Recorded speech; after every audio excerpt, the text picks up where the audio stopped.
Picture this. You're standing on the Kansas Prairie in 1879. The grass around you reaches your chest.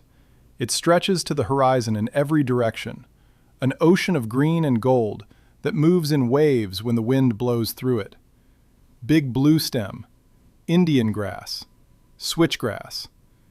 These plants have grown here for 10,000 years, since the glaciers retreated and left this land behind. You've come here to farm. You've bought 160 acres under the Homestead Act. You have a wagon, a mule, a single-bottom breaking plow, and a family counting on you to turn this wilderness into a working farm. You hitch the mule to the plow. You dig in. The blade catches the sod, and for a moment, you think this might work. Then the plow stops dead. The grass you're looking at isn't just grass. Beneath the surface, the roots form a mat so dense that settlers called it prairie sod, or simply the sod. Those roots extend 6 feet straight down into the earth. They've been growing and dying and regrowing for millennia, creating an underground network so thick and tangled that it might as well be woven from iron cable. Your plow blade bends. Your mule strains until foam drips from its mouth, and you've moved exactly 14 feet.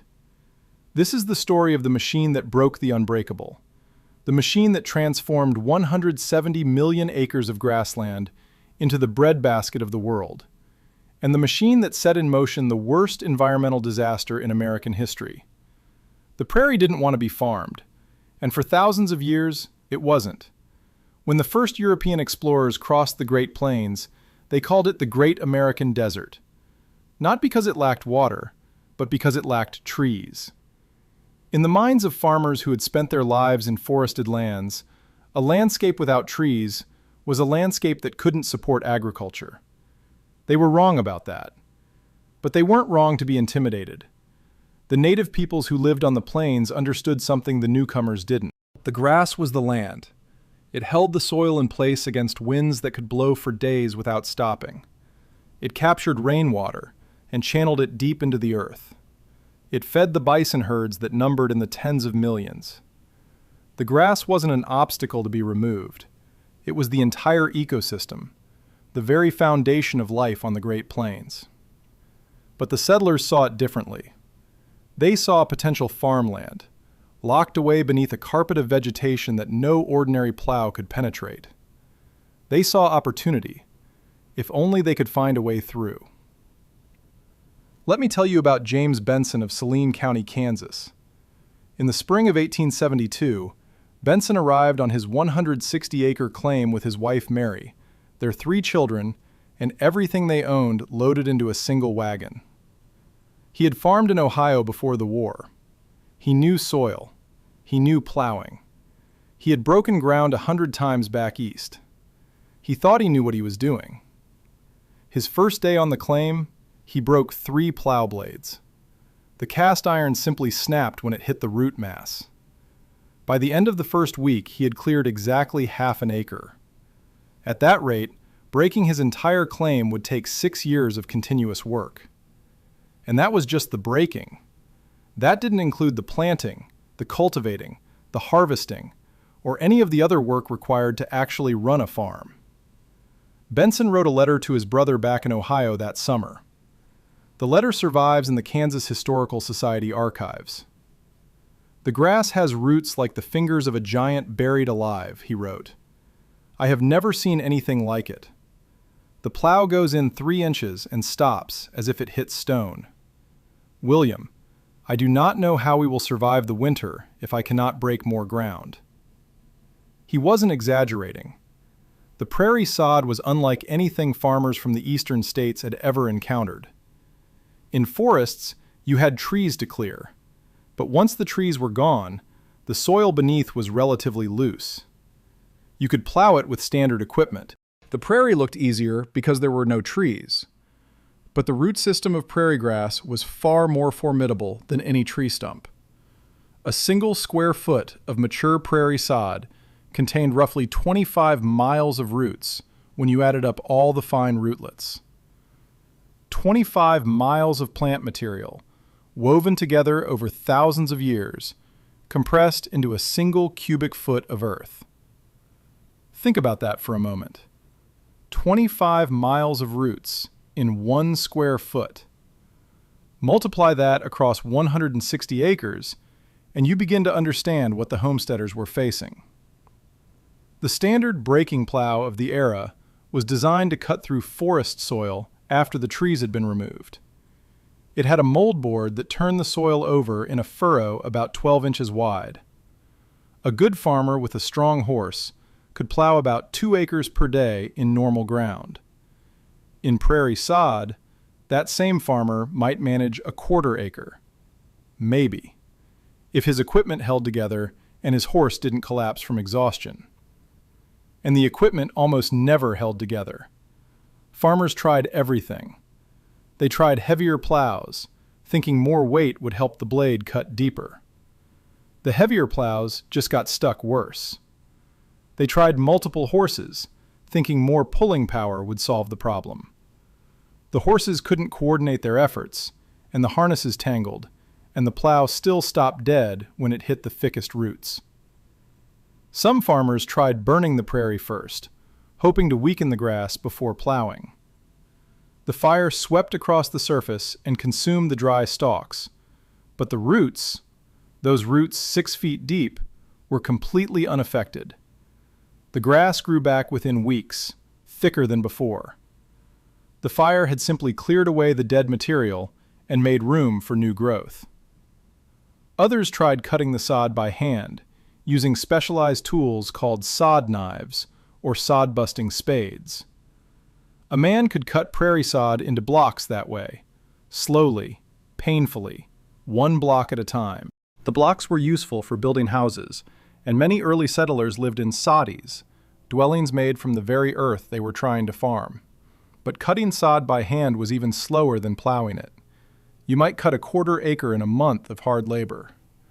The sod had another property that drove farmers to despair. It was sticky. The matted roots held moisture, and that moisture combined with the clay content of the soil to create a substance that clung to plow blades like wet cement.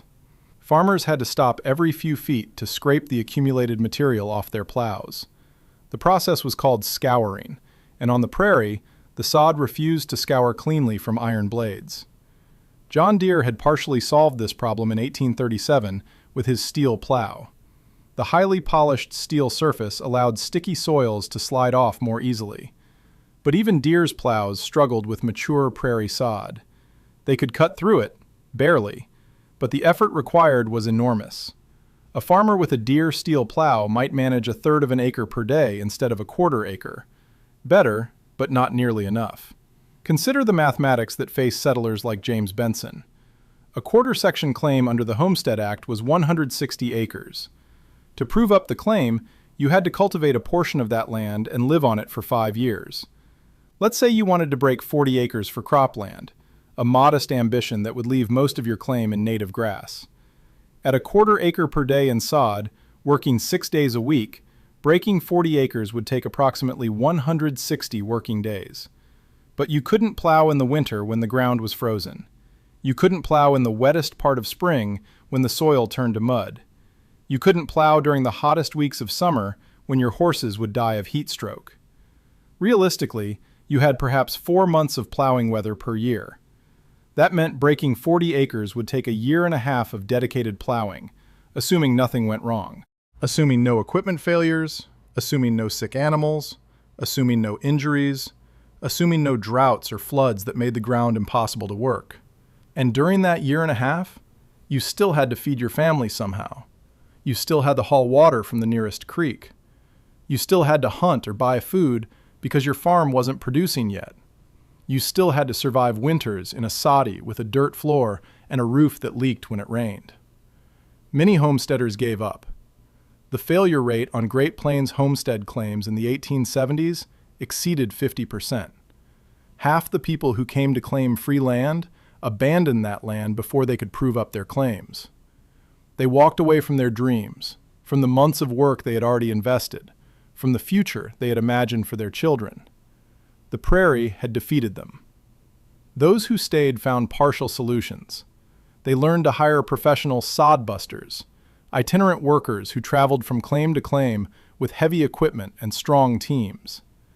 They learned to break ground in the fall rather than the spring, when the roots were dormant and slightly easier to cut. They learned to use heavier plows with sharper blades, accepting more frequent equipment failures in exchange for marginally faster progress. But these were marginal improvements. The fundamental problem remained. Human muscle and animal power simply weren't enough to break the prairie at scale. The grassland that covered the heart of the continent, from Texas to Manitoba, from the Missouri River to the Rocky Mountains, was going to stay grassland unless something changed. That desperation created a market, and the market created machines. Something did change. It weighed 40,000 pounds and burned a ton of coal per day. The first steam traction engines appeared on the Great Plains in the late 1870s. They were monsters, unlike anything the prairie had ever seen. Imagine a locomotive that had been taken off its tracks and fitted with wheels wide enough to roll across plowed fields without sinking. That's essentially what they were. The Reeves and Company Steam Engine Works of Columbus, Indiana, built some of the first successful prairie-breaking machines. Their engines developed between 25 and 110 horsepower, depending on the model. To put that in perspective, a strong draft horse could sustain about 1 horsepower of continuous work. A 110 horsepower steam engine was doing the work of 110 horses simultaneously. But horsepower alone doesn't tell the whole story. Steam engines could maintain that output hour after hour, day after day, as long as you kept feeding them coal and water. Horses needed rest. Horses needed food. Horses needed water and shade and veterinary care. Horses died if you worked them too hard in extreme heat or cold. Steam engines just kept running. The J.I. Case Company of Racine, Wisconsin, became one of the leading manufacturers. Their engines had names that reflected their power and purpose. The Case 110 horsepower road locomotive weighed 36,000 pounds and could pull a gang plow through sod that would have stopped 20 horses dead. The Case 150 was even larger, a machine designed specifically for the heaviest agricultural work, capable of pulling 12 plow bottoms simultaneously through mature prairie. The Avery Company of Peoria, Illinois, built engines with unique undermounted designs that lowered the center of gravity and made them more stable on uneven ground. The Minneapolis Threshing Machine Company produced engines with enclosed gear drives that protected the mechanism from the constant dust of the prairie. Each manufacturer sought advantages in a market that was growing explosively as farmers realized what steam power could do. The man who made steam plowing practical on the Great Plains wasn't an inventor. He was a businessman named Thomas Hayworth, and in 1881 he organized the first large-scale steam plowing operation in Kansas. Hayworth had seen steam plowing demonstrations at agricultural fairs. He understood that the machines themselves existed. What didn't exist was a system for deploying them profitably across the scattered homesteads of the frontier. Individual farmers couldn't afford steam engines. The machines cost between $2,000 and $5,000 in 1880s dollars, at a time when the average farm generated perhaps $500 in annual income. Buying a steam engine to break sod was like a modern family buying a construction crane to landscape their backyard. The tool was hopelessly oversized for any single farm. But Hayworth realized that a steam engine didn't have to belong to one farm. It could travel from claim to claim, breaking sod for hire, generating enough revenue across dozens of customers to justify its enormous cost. The machine would earn its keep not by working one farm, but by working every farm that needed its services. He purchased 2 Case steam traction engines and a set of gang plows designed for sod breaking. A gang plow was simply multiple plow bottoms attached to a single frame, allowing you to cut multiple furrows simultaneously. Behind a steam engine, you could pull a gang plow with 8, 10, or even 14 bottoms. You could cut a strip of prairie 14 feet wide in a single pass. Hayworth charged farmers $3 per acre for breaking, a price that reflected the enormous cost of the equipment and the fuel to run it. That sounds expensive until you consider the alternative. Hiring men with horses to break the same acre might cost $2, but it would take them 4 times as long. The steam plow was faster, more reliable, and when you added up the days saved, actually cheaper in the long run. Hayworth hired a crew of 8 men to operate his equipment. 2 men ran each engine, managing the boiler and steering the machine. The others handled the plows, made repairs, hauled coal and water, and did the 1,000 other tasks that kept the operation running. They lived rough during the plowing season, sleeping in tents next to the machines, eating meals cooked over open fires, working from before dawn until after dark. In the summer of 1881, Hayworth's crews broke 3,000 acres of Kansas prairie. 3,000 acres in a single season. James Benson, working alone with his mule and his hand plow, might have broken 30 acres in the same period. Hayworth's machines were 100 times more productive than the traditional methods. The mathematics of prairie settlement had just changed completely. Word spread. By 1885, there were dozens of steam plowing operations working the Great Plains. By 1890, there were hundreds. The largest operations ran fleets of 10 or 20 engines, employing crews of over 100 men, breaking tens of thousands of acres per season. Steam plowing companies became significant businesses, some of them worth hundreds of thousands of dollars in equipment alone. Let me tell you what it looked like when a steam plow came to break your land. You would hear it before you saw it. The engine made a sound unlike anything else on the prairie, a rhythmic chuffing, like a giant breathing through a metal throat. Then the whistle, which engineers blew to announce their arrival and warn anyone in the path of the machine. Then it would appear on the horizon, black smoke pouring from the stack, rising in a column that could be seen for miles. The huge drive wheels, taller than a man, turning with terrifying deliberate power. The engine itself, painted in the bright colors that manufacturers favored in that era, red and green and gold, with the company name emblazoned on the side in letters 2 feet high. The ground shook when it passed. You could feel the vibration through your boots from 50 yards away. The weight of the machine compressed the prairie soil, leaving tracks that remained visible for years afterward. Children ran alongside, amazed and frightened by this mechanical beast that had arrived to transform their world. Behind the engine came the plows, heavy iron frames mounted on wheels, with a row of gleaming steel blades arranged like the teeth of some mechanical predator. The blades were curved in a specific way, designed to cut beneath the root mass and flip the entire layer of sod upside down, exposing the black soil beneath. Each blade was polished to a mirror finish to prevent the sticky sod from accumulating. The engine operator sat on an iron seat at the back of the machine, hands on brass levers that controlled the throttle and the brakes. A second man stood on a platform near the firebox, feeding coal into the flames and monitoring the pressure gauges that told him how close the boiler was to exploding. The plow operator rode behind, perched on a seat that gave him a view of the blades cutting into the earth. His job was to raise and lower the plows at the end of each pass, and to watch for obstacles that might damage the equipment. A large rock hidden in the sod could snap a plow blade and throw the operator from his seat. Vigilance was constant. When everything was working properly, the operation was almost hypnotic. The engine would rumble forward at walking pace, perhaps 2 miles per hour. Behind it, the gang plow would slice into the prairie sod with a sound like tearing canvas, a constant ripping noise that carried across the fields.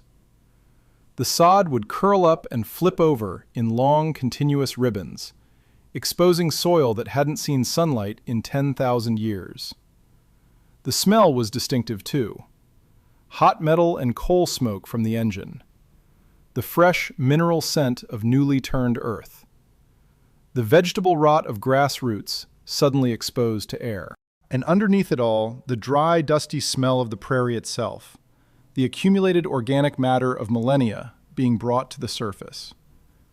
The crew worked from dawn until they couldn't see anymore, breaking perhaps 40 to 60 acres per day, depending on the conditions. What had taken James Benson a year and a half would take them a single week. The prairie that had defeated generations of farmers fell before the machines like grass before a scythe.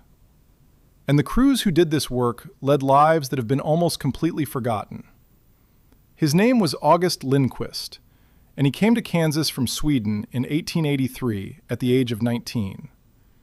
He had been a farmhand in the old country, but there was no land for him there. The family farm went to his older brother. America promised land. America promised opportunity.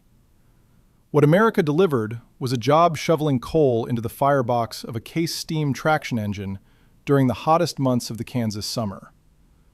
The temperature on the prairie in August could reach 105 degrees. The temperature next to an active steam boiler could exceed 150 degrees. Lindquist worked 12-hour shifts, swinging a shovel, feeding the flames that drove the machine forward. The heat was relentless. Men collapsed regularly from heat exhaustion. The water they drank was warm before it reached their lips, drawn from barrels that sat in the sun all day. He earned $1.50 per day. Good wages for the time, but not exceptional. Skilled workers in eastern factories earned similar money without the risk of heat stroke. But there were no factories on the Kansas prairie, and August Lindquist needed work. He shoveled coal because coal shoveling was what was available. The work was also dangerous in ways beyond the heat. Steam boilers operated at pressures that could, and sometimes did, cause catastrophic failures. Boiler explosions killed hundreds of agricultural workers during the steam era. The explosion would send shrapnel flying hundreds of feet in every direction. Anyone standing near the machine was simply torn apart. The fireman, who worked closest to the boiler, was at greatest risk. Lindquist survived his first season. He came back in 1884 and in 1885, and by 1887 he had saved enough money to make a down payment on his own claim in Nebraska. He had traded 4 years of brutal labor for a chance at land ownership. 4 years of heat and danger and backbreaking work, and at the end of it, he had the beginning of a future. I found his naturalization records in the National Archives. He became a citizen in 1891. He married a Norwegian woman named Ingrid the following year. They had 7 children. Their descendants still farm in Nebraska, 5 generations later, on land that August Lindquist broke with his own hands and the machines he served. And none of them, when I contacted the family, had ever heard of steam plowing. They knew their ancestor had homesteaded, they knew he came from Sweden. They didn't know how he had earned the money to do it. The story had been lost, just another piece of the past that slipped away as the generations turned over. Not everyone survived to tell their stories. On July 14, 1889, near Dodge City, Kansas, a steam engine operated by the Southwestern Plowing Company suffered a crown sheet failure. The crown sheet is the metal plate at the top of the firebox, directly beneath the water in the boiler. When the water level drops too low, the crown sheet overheats and weakens.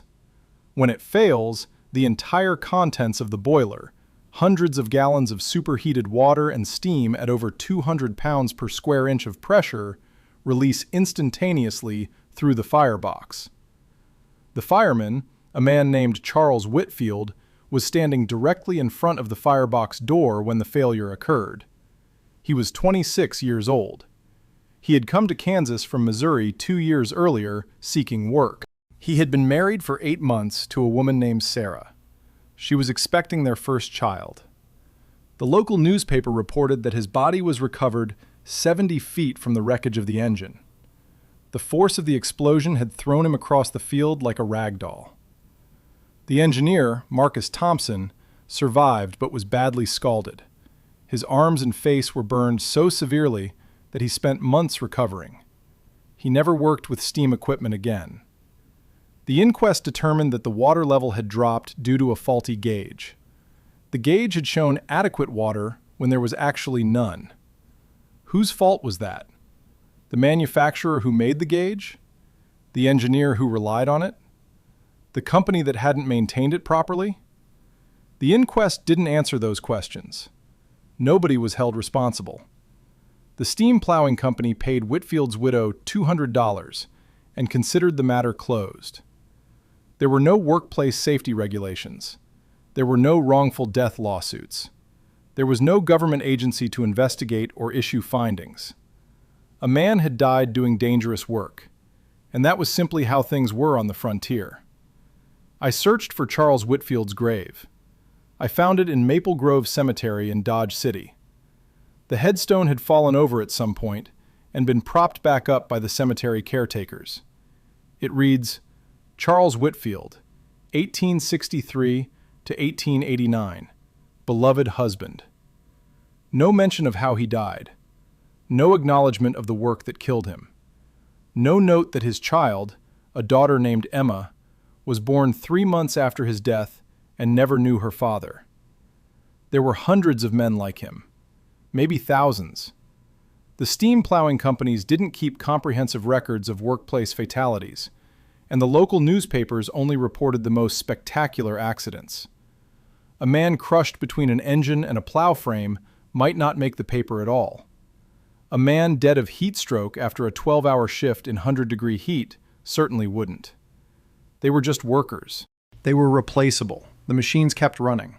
I found records of another death in the Kansas State Historical Society archives. Hans Mueller, age 22, killed on August 3, 1891, in Reno County. The cause of death was listed as accident with agricultural machinery. No other details. No inquest report. No newspaper article. Just a line in a county death register, and the knowledge that somewhere a young man met a violent end in the service of breaking the prairie. These men broke the prairie. They made industrial-scale agriculture possible. They created the conditions for the settlement of the Great Plains, and they have been completely written out of the story we tell ourselves about the American West. The farmers who hired the steam plowing crews received the land. Their names are on the deeds, in the county records, on the headstones in family cemeteries. The railroad companies that made settlement possible are remembered in every history book. The politicians who passed the Homestead Act are honored as architects of American expansion. The men who actually did the work, the ones who stood next to boilers that might explode, the ones who shoveled coal in 105-degree heat, the ones who died when the machines failed, they got their $1.50 per day, and then they were forgotten.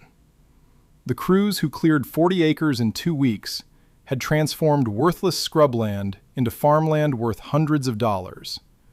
The farmer captured that value. The landowner captured that value. The workers just got their daily wage and moved on to the next job. This is how America was built, by men whose names we never recorded and whose stories we never told. The scale of their achievement is beyond comprehension, and the scale of our forgetting is equally vast. In 1870, the Great Plains west of the Missouri River was still largely grassland. The railroads had crossed it, but the land between the railroad lines remained wilderness. Bison still roamed in scattered herds. Native peoples still lived on reservations that covered millions of acres, and the prairie grass grew as it had always grown, dense and deep-rooted and apparently eternal.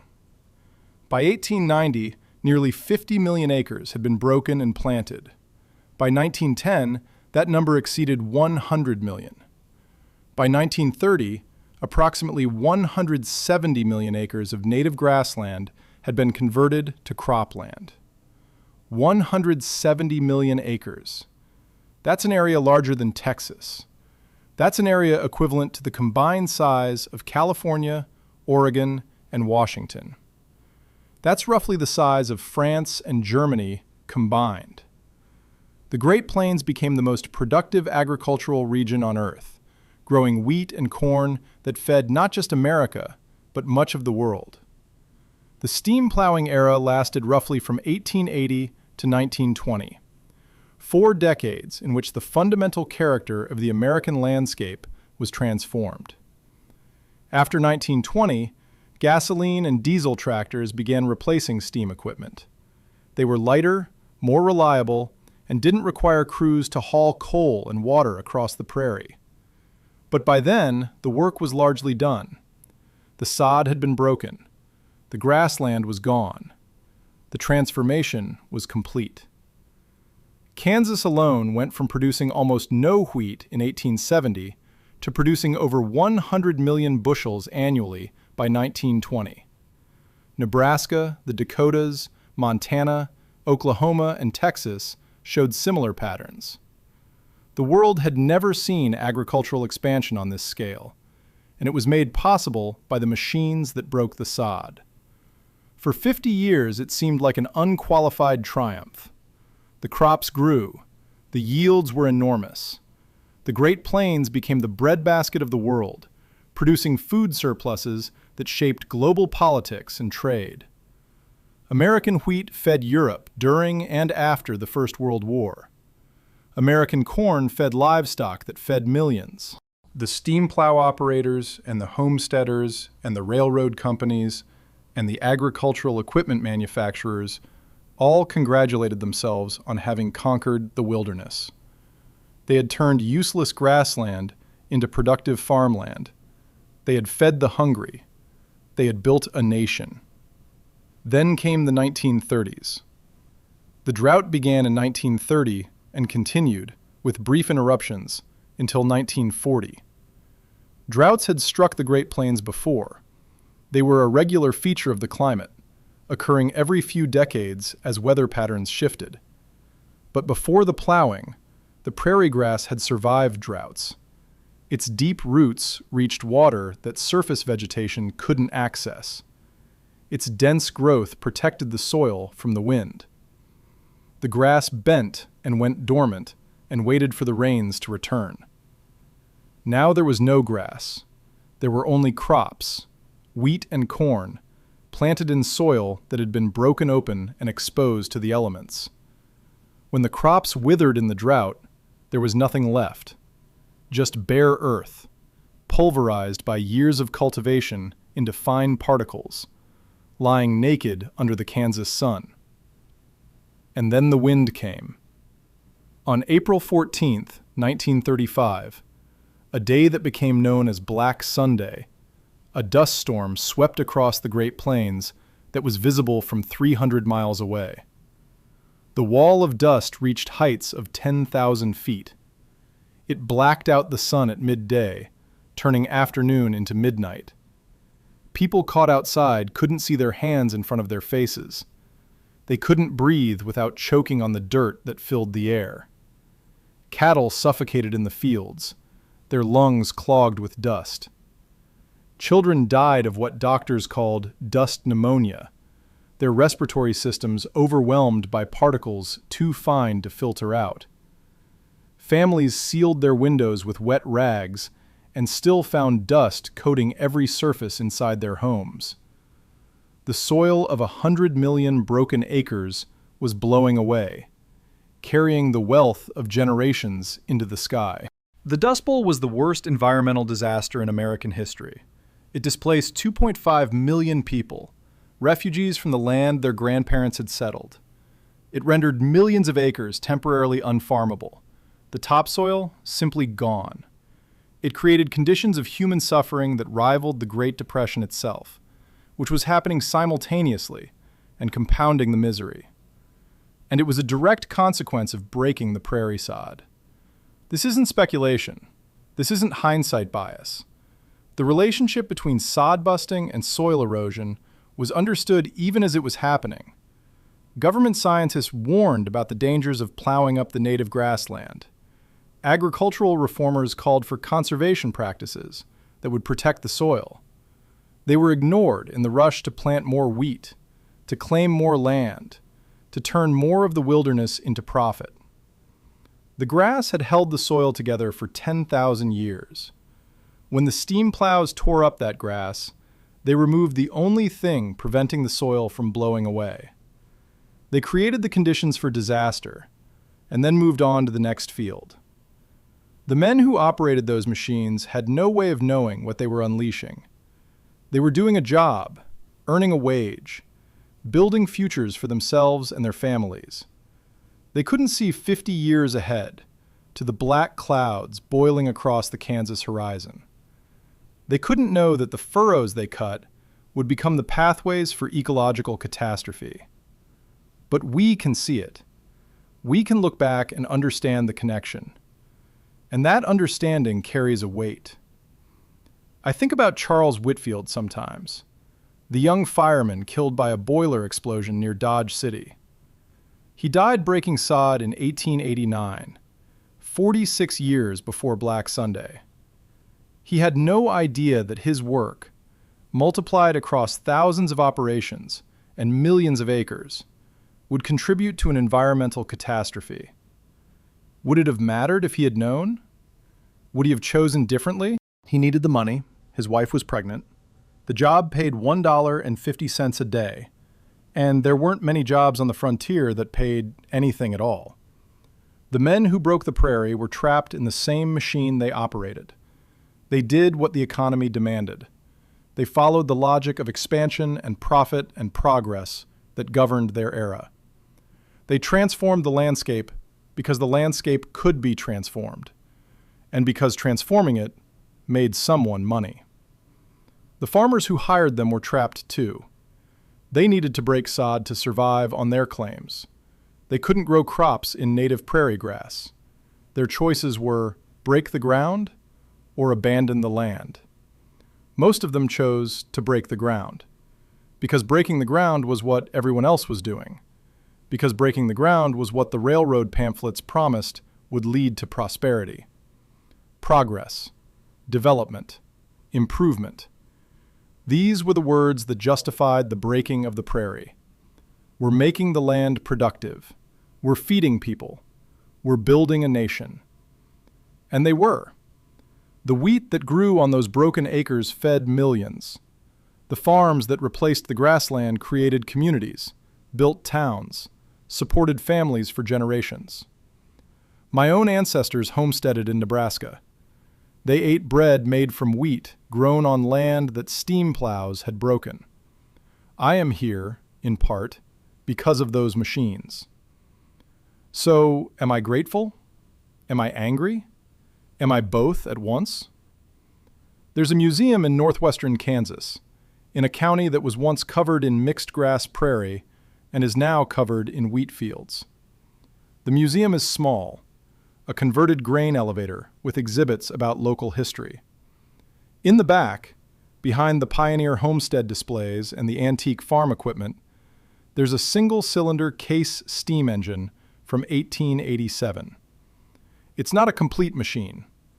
The boiler was removed decades ago, probably scrapped for metal during one of the world wars. What remains is the frame, the drive wheels, and the steering mechanism. You can see the brass fittings where the control levers connected to the throttle and the brakes. You can see the iron seat where the operator sat, now rusted but still solid. I stood there for a long time. The museum volunteer who had let me in was puzzled by my interest. "Most people just want to see the barbed wire collection," she said. I tried to explain what I was looking at. Not just a piece of equipment, but a fulcrum of history. A machine that had made possible the settlement of the Great Plains, the feeding of millions, the expansion of American agriculture to a scale previously unimaginable. And also a machine that had set in motion forces that would devastate the same land it helped to settle. She nodded politely. I don't think she understood. How could she? The transformation happened so long ago that it has become invisible. We drive through Kansas and Nebraska and see flat fields stretching to the horizon, and we assume that's what the land has always looked like. We don't see the grass that once grew there. We don't hear the machines that tore it up.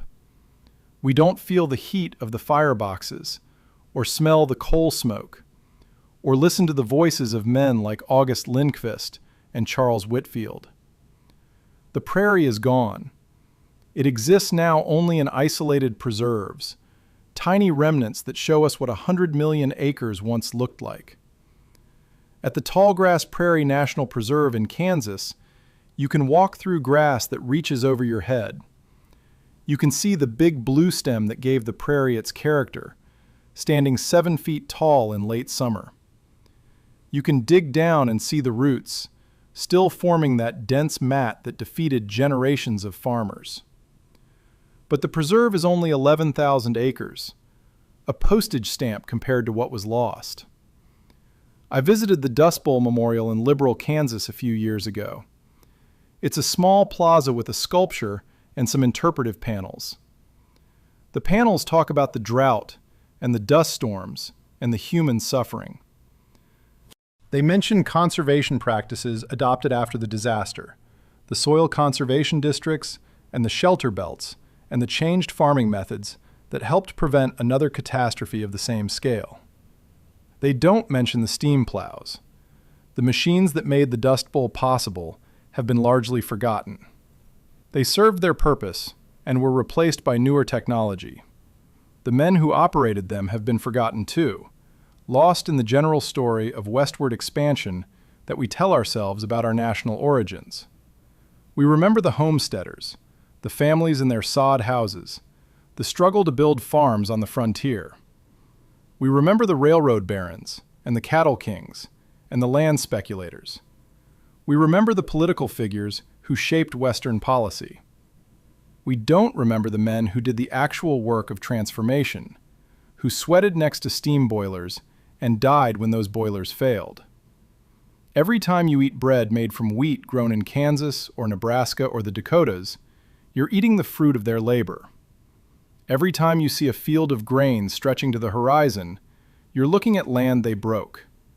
They built the agricultural foundation of modern America, and we have completely forgotten who they were. I went looking for their names, in census records and naturalization files, in newspaper archives and cemetery records, in the faded ledgers of agricultural companies long since dissolved. I found a few. August Lindquist, the Swedish immigrant who saved his wages and bought his own land. Charles Whitfield, the young fireman killed near Dodge City. Hans Mueller, the name in a death register with no other information attached.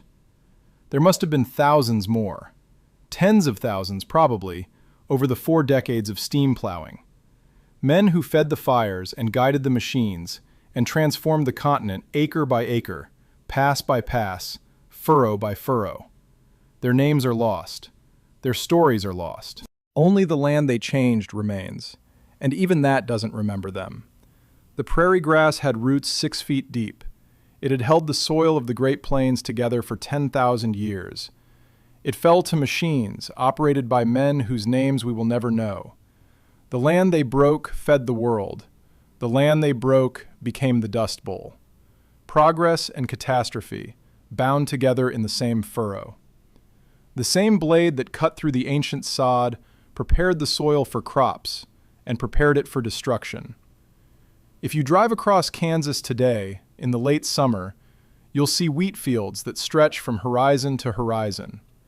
The grain elevators rise like cathedrals above the flat land, monuments to an agricultural abundance that would have been unimaginable to the homesteaders who first arrived with their single-bottom plows and their failing mules. The combines move through the fields in harvest time, filling trucks that carry the wheat to trains, that carry it to ships, that carry it to ports around the world. American grain feeds billions of people. The broken prairie feeds the planet. This is their legacy, the bounty and the cost, the meal on your table and the dust in the lungs of those who came before, the fortune of the nation and the erasure of the men who made it possible. I don't know how to resolve this story. I don't know how to feel gratitude for what we gained and grief for what we lost and anger at who was forgotten, all at the same time. Maybe the contradictions can't be resolved. Maybe history doesn't offer clean endings, only the weight of everything that happened pressing down on everything that comes after. What I know is this: the next time I see a wheat field, I will think of steam and fire and iron. I will think of August Linkfist swinging his coal shovel in the Kansas heat. I will think of Charles Whitfield's widow, receiving her $200 settlement for a life. I will think of the prairie grass, those roots 6 feet deep, torn from the earth that had held them for 10,000 years. The machines broke the prairie. The men who ran those machines made it possible. And the land remembers, even if we don't.